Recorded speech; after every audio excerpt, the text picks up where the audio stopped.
Welcome to the most charming panel at Comic-Con. And if I know one thing, is that you don't want to hear from me. You want to hear from these folks. The creator and executive producer of Sons of Anarchy, Mr. Kurt Sutter.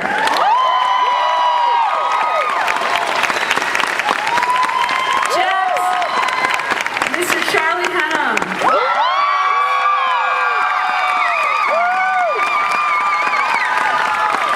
The most badass woman on television, possibly the world, Katey Sagal.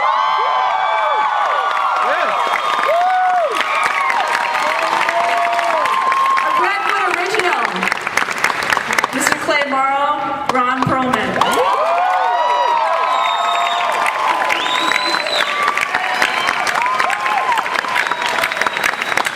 All right, Sam Crow's in the house. So just, Kurt, if you could talk a little bit about how much time has passed. The club is out of jail. Where are they? What's job one for them? And you know, how much time has gone by?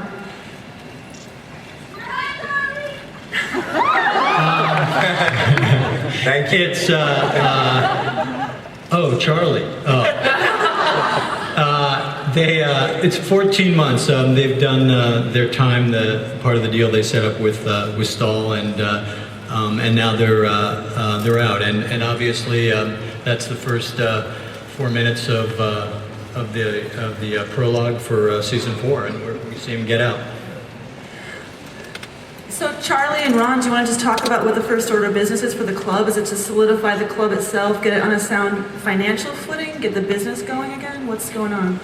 I think all of that. I mean, I think I said this 1,000 times today when talking about this, but if you ask anyone who's ever been to prison, I think the vast majority of the time spent in there is thinking about what you're going to do when you get out. So we all come out with a real head of steam. We're a little tougher, if you can imagine it, than we were. We're a little less patient. And I think for Jax, the big thing is that, you know, obviously through the course of season 3, with my baby being taken,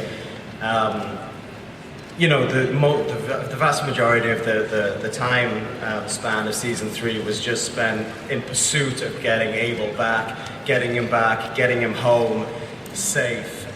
You know, and very quickly after we get home, I don't really have any time to absorb that because we're dealing with the problems at home, and then we go to prison. So I think for Jax, there was that 14 months was spent doing some pretty intense soul searching and trying to figure out how he's going to balance his life in the club and looking after his babies. And you know, I think that ultimately creates a challenge for him, and some difficult decisions are going to have to be made, you know, somewhere down the line. And I think I know who's been looking after your babies for those 14 months. That would be Gemma and her crew. What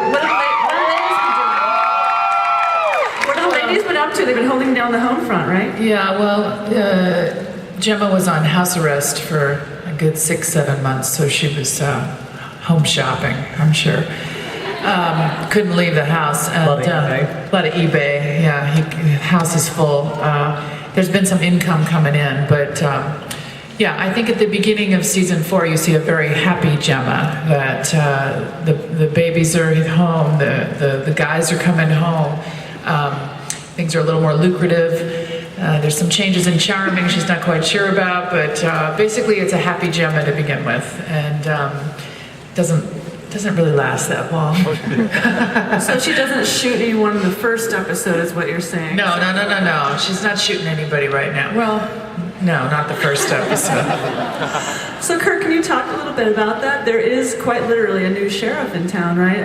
I don't know how much you want to talk about the new characters, but there's some new faces on the scene. Yeah, Rockman Dunbar plays the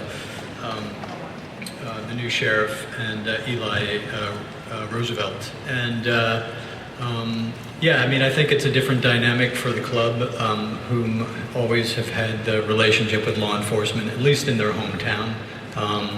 And you know, we also get to play out some of the racial dynamics that happen within a club, and or not within the club. And with Rockman's character. So that's going to be a fun thing to explore this season. Yeah, I mean, I think, you know, as interesting as it is, we have Raymond McKenna, who also plays a assistant U.S. district attorney this season. So there's a lot of external law enforcement antagonists this season. But I think the interesting part is that really the dynamic that's going on within the club. You know, I've said this before, that ultimately, you know, Sam Crow's greatest foe is Sam Crow.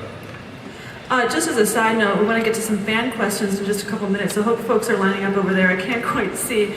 I wanted to ask Ron, how is the relationship between Jax and Clay this season? There's obviously been many ups and downs down that road. How do you characterize it this season? Are they pretty solid, pretty tight? Well, the general way that thing is always played out is that whenever there's any kind of external threat to the well-being of the club, all internal philosophical differences are shelved. But we know that, as the audience, that they're being shelved, not being resolved. So that we know that there's this tension that exists, even though there seems to be a lot of bonhomie and a lot of single-mindedness of purpose. But those things, the longer they foment, maybe the more dynamic they will be when they finally become too big to ignore. Any Jax Terra fans in the house? Kurt and Charlie, can you talk any about that, how that relationship, because as you said, there was a lot of turmoil and then Jax went to prison, so where does that relationship stand and how does it progress in the early going of the season? Well, I think it's what Charlie had just spoke to, is that, you know, I think he did a lot of soul searching inside, and my sense is when we begin season 4 that, you know, there's a deeper commitment to family than ever before. So I would characterize that relationship as being more important to him, and obviously Tara's given birth to his child, so that her side is more solidified. So I think we see a deeper sense of love and commitment that the two of them have when at the jump. Right. Yeah, I mean, I think ultimately that's just the way I read it. I mean, you know, I just, as Jax doesn't know ultimately where the next month or the next year or the next decade is going to lead him, but he definitely comes out knowing that he's always going to have to juggle his life in the club and his personal life, but with a stronger resolve that his personal life is going to take precedent from now on, that if ever those difficult decisions present themselves, he's going to choose his family over the club. That's interesting that you brought up that ambivalence that he has about those balancing personal and what's true to him versus the club. Is that continuing as a theme? Yeah, definitely. I think, you know, it's, you know, I think it's really some of my experiences is it's not an uncommon dynamic that happens with some of these guys, is that, you know, the commitment to the club is a very strong commitment, and ultimately anything that flies in the face of that gets in the way, and decisions have to be made, and I think that'll happen for you know, for more than one character really this season. Well, I think, for me, I think that's what's so brilliant. One of the ways in which Kurt is so brilliant in the way he writes the show is that I think that's a dynamic that everyone can relate to. It's a dynamic I can relate to as a man, is that, you know, I have a girlfriend at home and we live together and she expects a certain amount from me in our partnership. And because Kurt just literally works me like a slave, I find it very difficult to nourish my relationship with her, which is... Is there a choice? The point is, I think that, you know, Kurt somehow makes all of these dynamics that are so alien to us, you know, the way these people live their lives, and he kind of tilts them in a way that all of a sudden we as an audience member can relate to these people, which is the brilliance of this show, I think.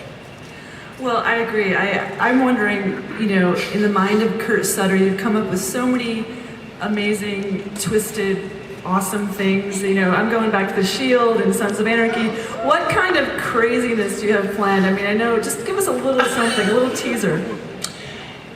It's just a romance novel at the end of the day, Maureen. Obviously. There's as many, or if not more, fucked up things this season than ever before. That's what Yes, sir. You are speaking some beautiful words there, my friend. Let's go to some fan questions. How about that?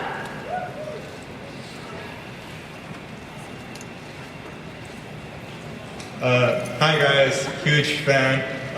My friend Amrita, absolutely hardcore for you guys. She's the one that got me into the show. So basically, Where is she? Sadly, she couldn't make it here, so Whatever. she's super jealous of me. So basically, how in season 1 it introduced us to the Sons of Anarchy, to Sam Crow, and how they're basically the big fish in a small pond. And then season 2 had kind of Zobel, where he tried to muscle in. And then season 3 was taking Sam Crow out of their comfort zone and putting them in Ireland in kind of unknown territory. So for season 4, how can you guys give an overall tone for the season? Huh? I think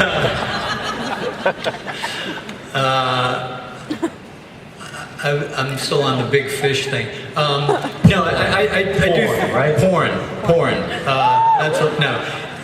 They definitely are. They're back on their home turf, and dealing with. Charming in my mind has always sort of been a character in the show, and that will really play out this season. So I would say this. They're big fish back in the small pond, but the small pond is polluted. And getting bigger. Oh, look. What? It's Bentley Bell! Asking a question. Let me guess. The question is, Kurt, how many lines do I have next episode? My question is, I actually have two. The first one is, who are some of the guest stars in season 4 that you're excited about? And Dude, you know the answer to this. Why are you answering this fucking Is he a question? plant? This is fucking ridiculous, man. This is on you. And number 2 is, why did Jax cut his hair? I mean, Wow. Chris Reed, former prospect on Sons of Anarchy. The hair conversation, Charlie and I have been having it for a while, and well, why don't you answer that, man? It's your fucking hair. I went into a lot of research. No, I really did. I felt very strongly. Telling a story of being released from prison is actually outside of Sons of Anarchy. Something that I've been really interested and excited about. The potential of telling that story at some point during my career, and it just so happened that the way Kurt took the storyline, I was able to explore that through the show. And I just felt really strongly that because of the psychological place Jax was in during this time, and feel his misgivings about the club and just being in that environment, that he would want to just take the hair off and take the beard down and be living just kind of a little bit more primitively while he was in there. And the research that I did really supported that. I went to 2 different prisons in the off season just to kind of get a little bit of the true vibe of what it's like in there. And uniformity is a big thing in corrections these days. And it's not every single prison, and not all the guys cut their beards and hair on the show, but a lot of prisons insist on short hair and short facial hair. So I just thought it was the right move, and Kurt was kind of was open to letting me explore that. So it was kind of cool. And I think the idea is we'll probably grow it back out, right, over the course of the, And he looks pretty good. Looks pretty good short. Next question. Hi, my name is Cody Downs. I'm originally from Anchorage, Alaska, and I became a fan of your show while I was serving in Afghanistan this past year. My question is for Mr. Sutter. Kurt, what role is Otto going to have in season 4? Because I think he's actually a very superb character, and I think you do a really good job portraying him. Oh, thank you. I find it's important that I hurt Otto in some way every season, just so I can personify the process of show running and what ultimately is being done to my spirit and my person by the time the show will be done. Otto for me was always a vehicle for information. That ultimately these guys travel in two worlds, inside and outside, and Otto was the access to that information that we needed inside. Quite honestly, he was a device for exposition, and a way to tap information. And this season, because the guys were in jail. Some of that'll play out. Obviously, you saw in the premiere, but really, it's just as a resource to get to some of that information we would only be able to get to from the prison system. Got a question? Hi, my question is also for Kurt. And every season you always introduce these different gangs and mobs. So I was wondering if you could tease any from the new season or ones from the future. There'll be no gangs from the future. We don't do that.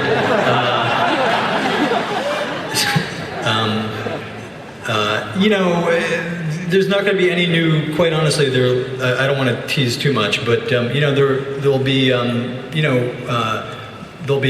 relationships. The Russians will come to play. The Russians. They ended this relationship with the Russians at the end of season 3. That'll come to play this season. They're going to establish a new relationship with a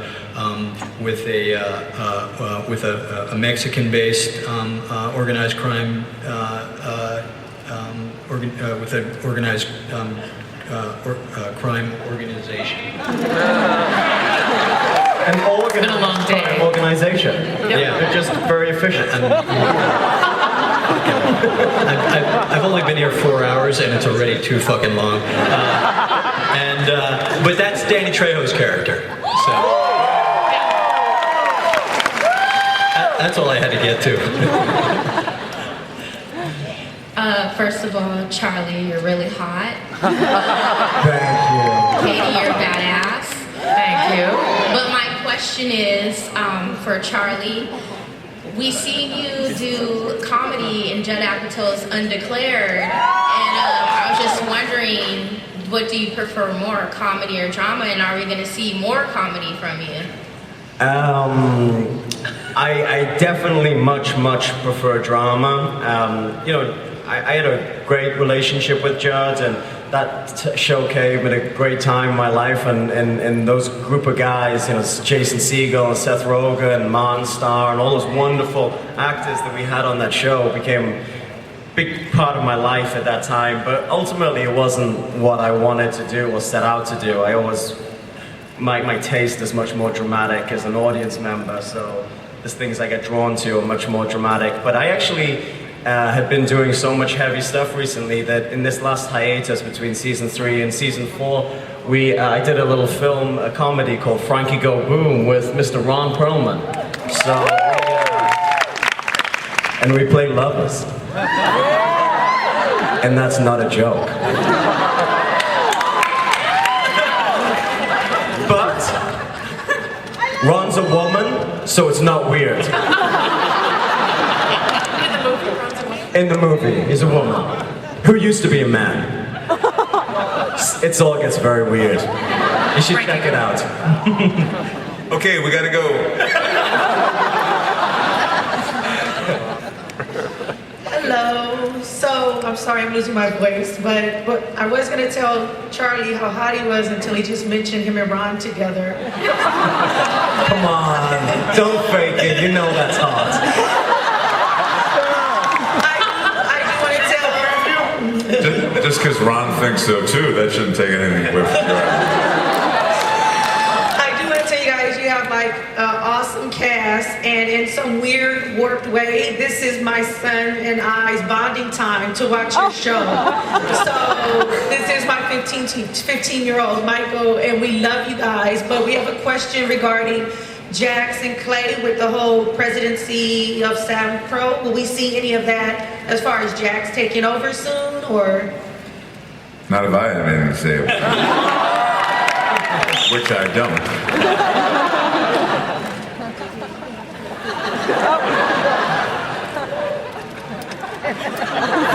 You know, my dad, who's actually in the audience today, always had a great line. Give a round of applause for my dad. My dad always used to tell me when I used to think, you know, when I was getting bigger and thought that I, you know, was a badass, he always used to look me dead in the eye and says, son, when you're big enough, I'll be too old. I think that's kind of applicable here. I'm so sorry, this is going to have to be the last question, so no pressure. Make it good. This question is for Katey. Do you prepare for Gemma the same way you do for Leela or you did for Peg?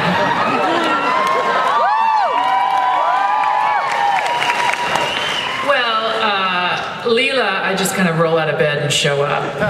You know, it's voiceover. I do tend to play characters that have a lot of costume and hair change, and I sort of like the change physicality thing. So, yeah, Gemma definitely has some preparation that goes on physically, like all this blonde in my hair and, you know, these sort of stripper nails, and, you know, she takes great pride in those kinds of things. And I mean, to me, that was kind of it's one of the fun parts of playing someone in this different world is.